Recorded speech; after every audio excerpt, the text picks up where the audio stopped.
Hello again, everyone, and welcome back to Reddit Aliens. I'm John, and as always, thank you so much for being here. Good topic for you today. Let's do it.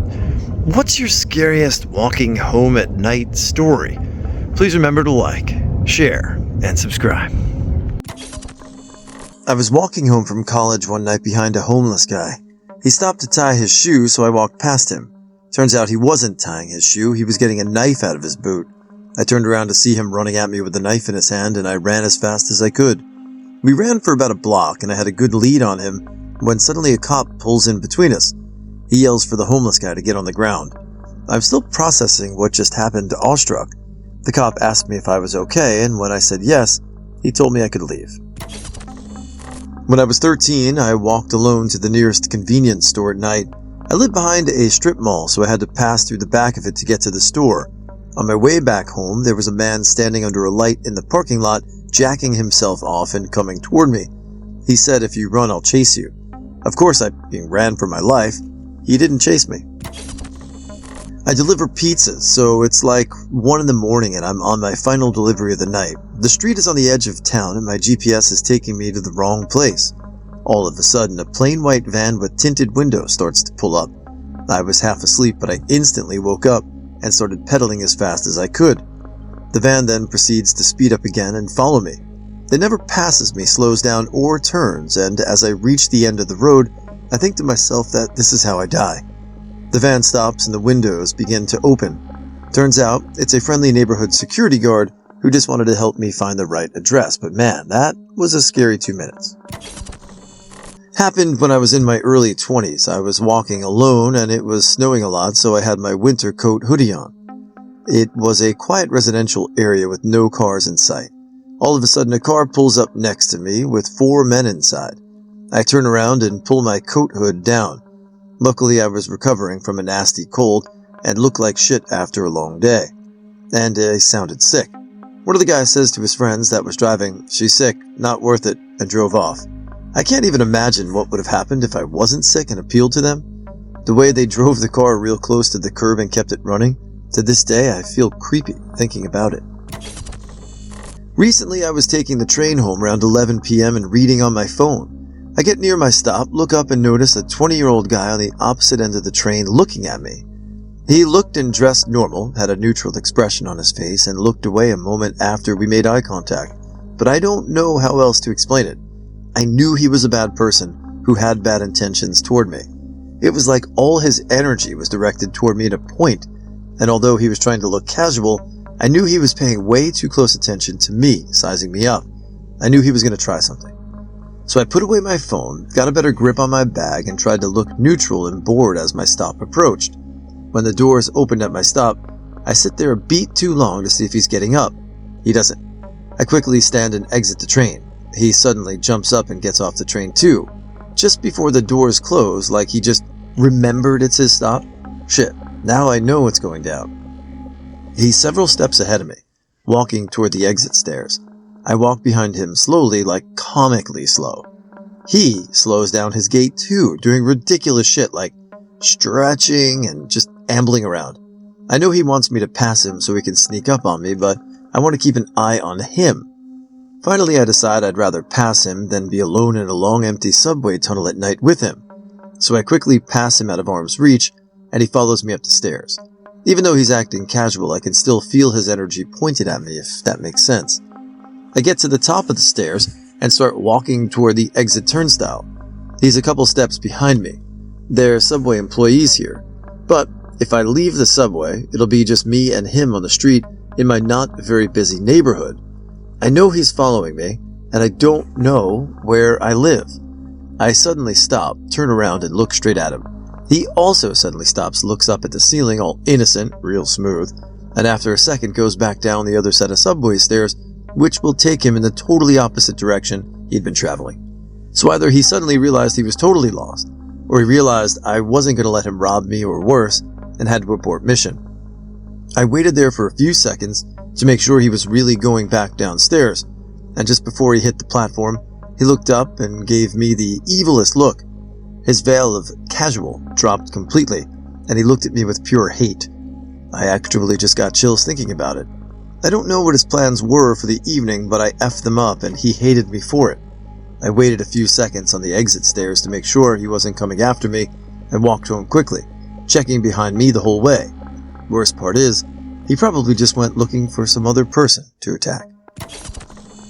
I've been robbed at gunpoint before. Some friends and I were walking home from a party in college in a decent part of town, and a car with a couple of guys stopped by us and got out of the paintball masks and a gun and demanded our money. I was a little inebriated, so I said I didn't have anything, so one of them punched me. I immediately realized that was very stupid, so I gave him my wallet. They turned around toward their car, and we all took off running and called the cops. After giving my statement to the cops, my brother came to my friend's house to pick me up, and on the way, we saw carjacking down the street very close to where I was just robbed an hour earlier. We stopped and called the cops and stayed with the victims of the carjacking. The guys were caught 3 days later, and it turns out they had robbed a group before us. Then they were the ones that carjacked the kid that I witnessed later. Fortunately, no one was harmed, and one of them is doing 30 years in prison and the other 15. Very scary, and I'm very fortunate. I needed to drop off my car to get fixed, and so I left home at 4 a.m. to drop it off and throw the keys in their drop box. My husband left for work at 5, and I needed to be home for the kids, so I figured I'd get my workout in running home. It was only like 5 miles or so. On a whim, I took our dog with me, a little 30-pound retriever mix who had literally never barked the 8 months we'd had him and was made of fluff and cuddles. I was running down a dark old town street in our city when my dog suddenly whirled around at a large lilac bush next to us and started barking like he was possessed. He sounded like a hellhound, at least 5 times bigger than he actually was. I backed away from the bush while my dog strained at the leash to murder someone. A dude popped out of the bush, and I yelled I'd let the dog off the leash if he didn't get away from me.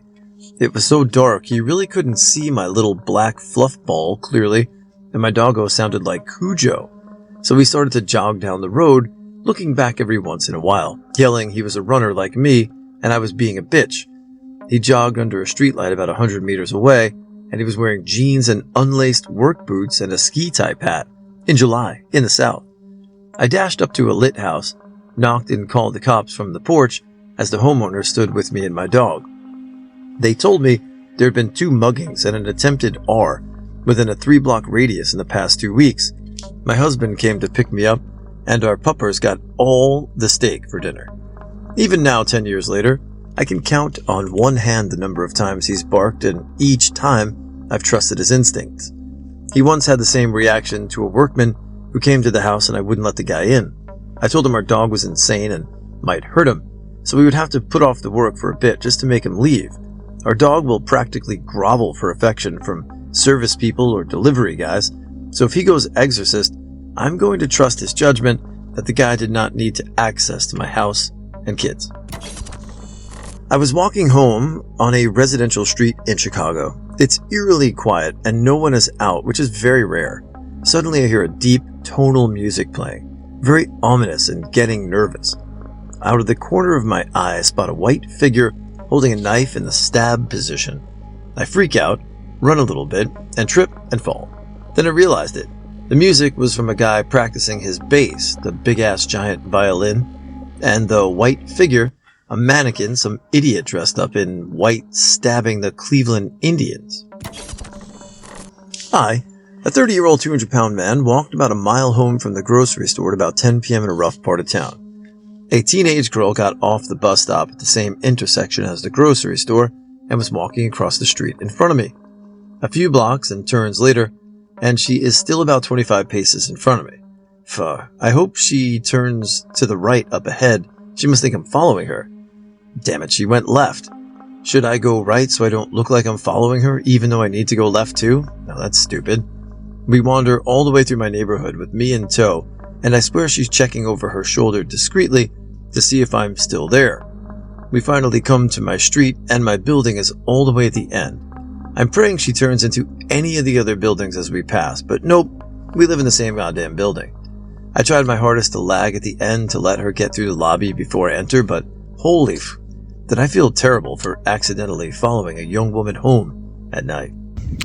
It's good to hear the other perspective, where you inadvertently were somebody that could have been assume that you were someone of ill intent. But in the meantime, it's just a matter of interesting coincidence. So glad everything worked out for the people in these stories, and I enjoyed them. This is Jones Beach behind me, by the way, on the South Shore of Long Island. Have a good day. This happened this Halloween, actually. It was about 12:30 a.m. and I was walking home from the bus after being at a friend's house. I turned the corner from one street to the one I live at, only about 30 seconds from my home, and I see a grown man. He was all alone, just walking in the opposite direction from where I was going. But behind me, because I just turned the corner, I didn't make anything of it until he turned his head, saw me, and immediately started walking in my direction. It didn't necessarily mean anything, but being very cautious, I started walking faster. I see he picks up his tempo as well, and now I start getting worried. Luckily, I was getting to my driveway, so I hurry in the direction of it to try and signalize that I was home, hoping that maybe he would give up. I get in my driveway and wait for a bit by my door while watching him. We make eye contact, and he keeps walking. I go inside, but I keep watching him from my window. Then he suddenly turns around again. He proceeds to do this multiple times, walking to the end of the street and back past my house and a little further. Don't know his intentions, but still creep me out. First, a little fact about me. I'm almost blind and have only 2% vision left. I guess that's important for the story. I was waiting at a bar for my then boyfriend who wanted to pick me up because my way home was through a forest and he didn't want me to break my neck in the dark. Time went by half an hour, and he still wasn't there. I started to feel angry because he had forgotten about me, when suddenly a group of 5 or 6 really drunk middle-aged men came out of the restaurant next to me. The place was only 20 minutes from where I lived, but it was a really steep way through a forest, and next to an old cathedral with an even older cemetery in the middle of nowhere. I hated that way even without real dangers. My eyes were fogged with tears at that point, and dumb teenage me was busy with my phone's screen reader, typing a really angry message, when I suddenly felt a hand on my neck and the breath of this drunk guy in my face. Up until today, my memory of what happened next is blurry. They pushed me around a little and said obscene things, until I told them to f*** off and just walked away. I still don't know to this day why I was so dumb that night. I wasn't drunk at all, but so angry at my boyfriend and so annoyed by those guys that I simply decided to go home by myself. So I headed home. I was still busy with my phone and angrily listening to the things the screen reader would to me while walking. When just 10 meters from where the forest path started, my battery died. That was when I finally heard the laughing behind me. I didn't even have to turn around to know who that was. At this point, finally panic hit me. As they were yelling at me to stop so we could have a little fun, it came to me that my only option, it was quite lonely road where I was walking, was to run home as fast as I could through pitch black woods, but I just couldn't find the path where I had to go. I had missed the path with my cane, and now I couldn't go back because the men were already there. I was on the verge of a huge panic attack when a single car came down the road and stopped next to me. The passenger door flew open, and a young man's voice told me that he had seen the men following me and that he would take me home. 1 second I thought about being alone in a car with a stranger maybe being worse, but then I was like, well, f*** it, and I took the offer. Long story short, the nice guy drove me home, and to this day I'm scared of going out alone in the dark. Luckily I don't have to anymore because of the most awesome guide dog in the world. I was in college. I wasn't walking home, but I was waiting for my ride to come and pick me up due to a family emergency that involved one of my family members to take the car I drove to school with. I got out at 9 p.m., notified my dad to come pick me up, and I was on my way to the parking lot since the lights of my college started turning off, and the only light available were the lights next to a call box. I approached the emergency call box and proceeded to wait under the only source of light with no other cars on the premises. Keep in mind, everyone has pretty much gone home, and this box was completely trashed and all the cables were ripped and missing, so it wasn't functioning. My phone was also dying, and I remember having less than 5% because I was at school all day and didn't bother to bring a charger. Now I always have one with me. My dad notifies me 20 minutes after I left my class that he was on his way. At this point, it was getting really cold and very dark. I wanted to go somewhere public, but it was a 15-minute walk to the nearest store in a city, Banning, where a lot of homeless walk around. Me being a 17-year-old girl at the time, I was scared shitless. Another 15 minutes pass by and a truck starts to pass by the parking lot, which wasn't a very big one and very close to the street. It was a huge white truck with two guys in the front, and they see me and start to slow down. The truck stops, and I can hear whistling coming from the car. I pretend not to hear them and have my phone ready to dial 911 just in case something were to happen. They begin to yell and start saying things like, "Oh, hey there, girlie. Are you waiting for someone? You need a ride? Do you want to hop in, cutie?" I begin to panic and wanted to dial 911, but it dies at the most worst time. I told them I was fine and that I was being picked up. One of them told me, "You could sit on my lap," and I immediately started shaking, and I felt like I was about to pass out. I began to ignore them, and they stood in the same place, parked, watching me from a distance. I don't know how much time passed, but I saw my dad's car in the distance and started booking it toward his car. The truck made a quick U-turn and sped off. My dad apologized and lectured me on bringing a charger wherever I go. Walking home from my girlfriend's at about 2 a.m. on a Saturday night. I used to do this quite often as I was broke. The path I walk is scary AF and hardly lit, so I usually put headphones in, and jog until I get to the main road that has lights.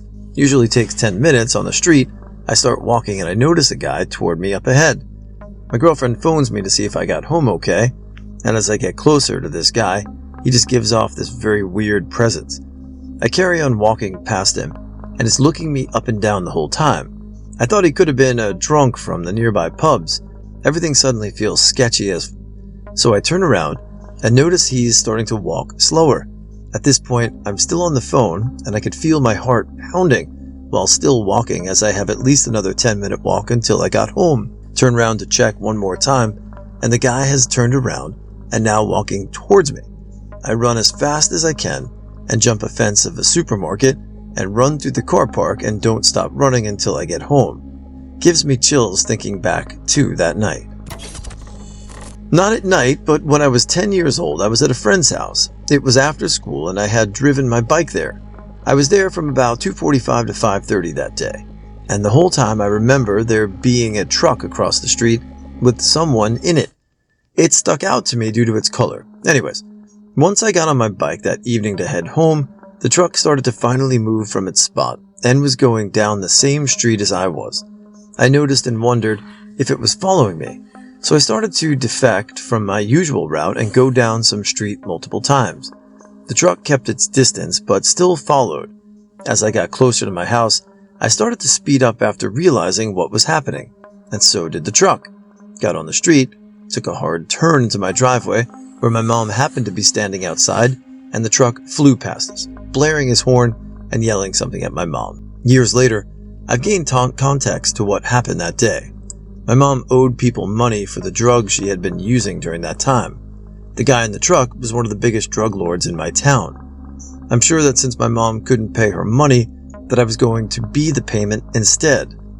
Had I left my friend's house any later than I did, it would have been nighttime, and I don't think I would have gotten home that night. This happened during my study abroad when I was 20. I was dressed up from having just been at a fancy dinner, but I'd had to leave before they brought out the main dish. Food allergies are a bitch. So I walked all the way across town to the one McDonald's in the city of 200,000 people. As I'm getting close to it, I walk through a park and see a bunch of high school or college-aged guys drinking something, presumably alcohol. I walk past on the sidewalk and take note of them, but was not really concerned. I'm not the type to be afraid walking alone at night. After I passed them, I started hearing voices behind me that I thought might be some of those guys following me.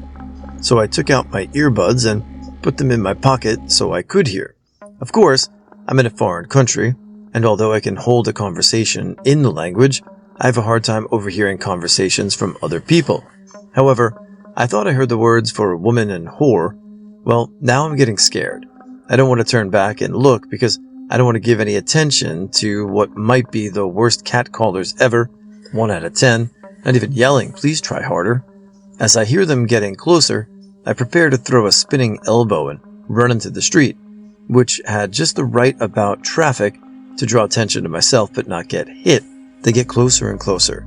and two middle-aged guys jogged past me. What was that a relief? I'm glad it happened, though, because now I know that I would stay calm in a situation like that.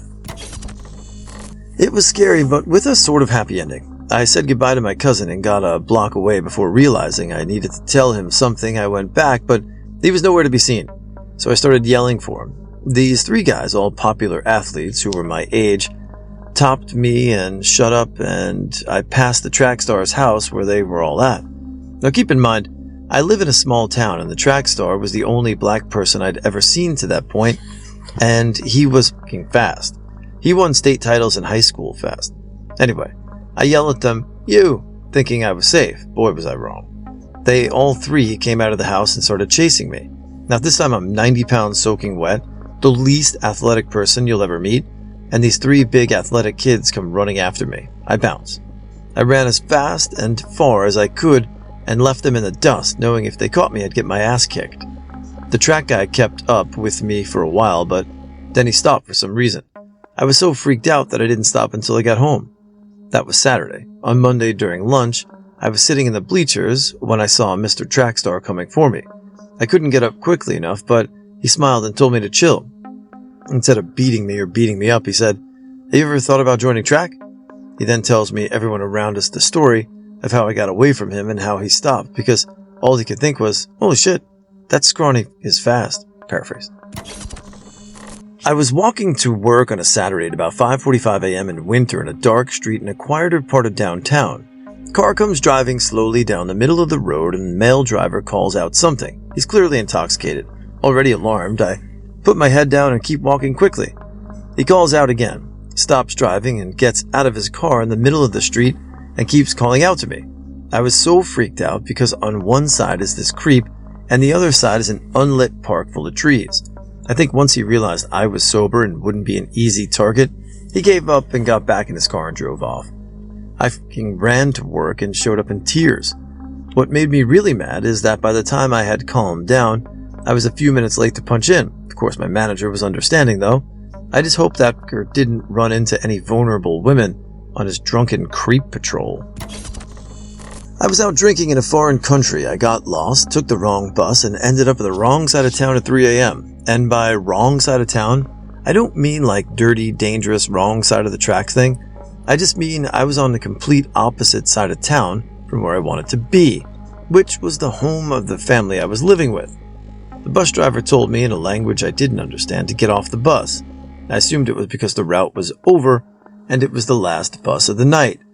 I got off somewhere near a community pool with a mother, her small kid, and a very drunken man who had been staring at me.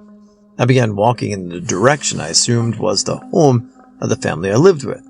The mother and kid went the other direction. The drunken man began walking the same direction I was going. I was walking as fast as I could. He could barely walk in a straight line, so I soon lost him. I wandered for a very long time, desperately seeking anything familiar. All the street signs were words I didn't understand. This was before smartphones, and it was so late I couldn't call anyone for help. I was employed by the family I lived with, so I had to maintain a certain facade of proprietary. I had been walking for so long and was sure I was almost to where I needed to be, when suddenly the drunken man was there right in front of me, laying down, passed out on a little grassy hill. Now, coming from the USA, drunk man, nobody around, pretty young girl that I used to be, my mind was screaming, "Arr!" But more importantly, I didn't know how he ended up in front of me because I had not gone in circles and he was passed out when I saw him before and again now. This was definitely the same man, and the only explanation was teleportation. I was tempted to turn around and go the other way, but I'd finally just seen something familiar. A big tree in the middle of the road with a fence around it, making a kind of roundabout thing. I remembered it from the mother of the family I lived with took me to their post office.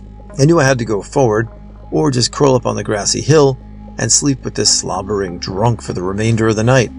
So, I tiptoed past him as quietly as possible, but of course, like in a movie, he started moving just as I was closest to him. He kind of halfway sat up and looked at me. I jumped. I screamed. He kind of screamed a little. I ran. Oh my God, did I run. And before I knew it, I was back in an area I recognized, probably only another 20-minute walk from home. But just then, I couldn't believe it. There was this sort of ivy-esque covered walkway that was pretty in the day, but very dark at night, and this was not a heavily populated country, nor was it a big town, so no streetlights in some places. So I'm going through this walkway, absolutely convinced I'm safe now. There's no way that man could have caught up to me again, unless he really was a teleporter. Just then, the noise every last scared, slightly drunk girl fears, I heard a rustling from inside the wall of the ivy-like plant. Oh my god, he's found me. He's going to Freddy Krueger me to death. And I am ashamed to say I actually froze. I kind of slunk backwards into the opposite side of the walkway, hoping I could disappear into the leaves until he passed, but there wasn't enough room. The rustling was getting louder. Oh my god, he was coming for me. This was the end. Goodbye, world. Nice knowing you. I'm going to be on the news as stupid American girl goes abroad to supposedly safe European country and gets AR'd to death by a teleporting alcoholic. He was so close now, almost out of the bushes, and then I saw him. I could see a whiskery face. It was a tiny, adorable, fluffy little bunny. I called myself an idiot and made it home safely. Scary in a bad way that still sticks with me. Mugging attempt at knife point. Guy was skittish, kept backing off, didn't want to close the distance, so I roared for help and he ran away. Scary in a funny story way. Was walking home from a party with a bunch of friends and talking about different TV shows and Netflix shows as people were dropping off, and finally the last person who hadn't seen Stranger Things left the group. Me and the last person were now free to talk about it. As we're talking about the Demogorgon, passing through an area with 2 times lane and 2 times lane in both directions, a really tall line of bushes to our left, and large grassy area with some pools of water, and a large old house on the other side of the road. The lights go out. But not all the lights. Not the lights of the street light about 100 feet in front of us, where the city buildings start. Not the street lights 100 feet behind us. Just our isolated piece of road, engulfed in complete darkness. Tall bushes to our left, a wall of nothing to our right. We were so close to throwing the one bike we had between us to the side and just rushing toward the lights. The Demogorgon suddenly got a whole lot scarier. I have 2. I grew up in rural Maine. My girlfriend lived on my road and I'd sneak out occasionally, go up there and come back before morning. A true covert mission. Anyway, I was running home one night and heard some noise up ahead in the pitch black darkness. I was immediately stopped in my tracks and pulled out my flip phone and turned on the shitty flashlight setting that brought me about 1 foot of visibility. I held it out anyway and slowly marched forward in fear of what the noise was. Next thing I know, I hear many hooves clattering off in the tar in front of me and beside me, and felt the rush of wind of these animals, likely deer, running by me. I could hear them snorting and grunting as well. As soon as they passed, I ran on my tiptoes all the way home, scared shitless. The second is a little more difficult to explain. It was summertime at about 3 a.m. or so, in a similar situation as described above. I was listening to a metal band, the Black Dahlia Murder. I'm running home, and all of a sudden, the bass got extremely intense, more so than I'd heard it previously. I'd tear the headphones off my head and stand there in awe. At my 2 to 3 o'clock is an aircraft of some kind rising from the trees. My hair was standing up and my jaw dropped. It slowly moved my way over to the road in front of me, just over the tree line. It was gray and larger than any aircraft I'd ever seen. It was so close that I could see tiny light beacons all over it and could make out structures and indentations in it. Again, I tried photographing it with my shitty flip phone, but alas, only blackness. Then I called several friends who lived in the area so they could confirm what I'd seen. Nobody picked up their phone. Next thing I know, the aircraft shot out toward the sky in an arc, got smaller and disappeared. Now fear set in. What was that? Why did it seemingly land here? I hightailed it home and woke up my mother, father, and younger brother. There was a thick contrail over the tree lines and it followed upward toward the sky. They all got to see it. To this day, I have no idea what I saw, but it was epic. I was deployed to Kirkuk Air Force Base, Iraq in 2003. Our HQ was on the opposite side of the base from Tent City, and my boss had our vehicle. I decided to walk back to Tent City in the dark. There were no streetlights, and all I had was a flashlight. As I got to the darkest part of the base, I heard about a dozen dogs growling and barking just outside of the shine of my flashlight. They were feral dogs all around that had been loosed when the war started. They roamed in packs looking for anything they could eat. Feral dogs also kill for the thrill without eating their prey. I was surrounded, and the only thing keeping them at bay was the light from my flashlight, which was starting to flicker. I had an M9 handgun, one in the chamber and the safety off, ready to go. 3 army trucks drove past me in their headlights. I saw the pack around me, glowing eyes, teeth bared, and hair standing. As the truck passed and their lights went away, the dogs would lunge toward me. My eyes were taking too long to adjust, and I had to rely on hearing them make rushes and retreats as they snapped their teeth. They followed me for about a quarter mile until I reached the lights of Tent City.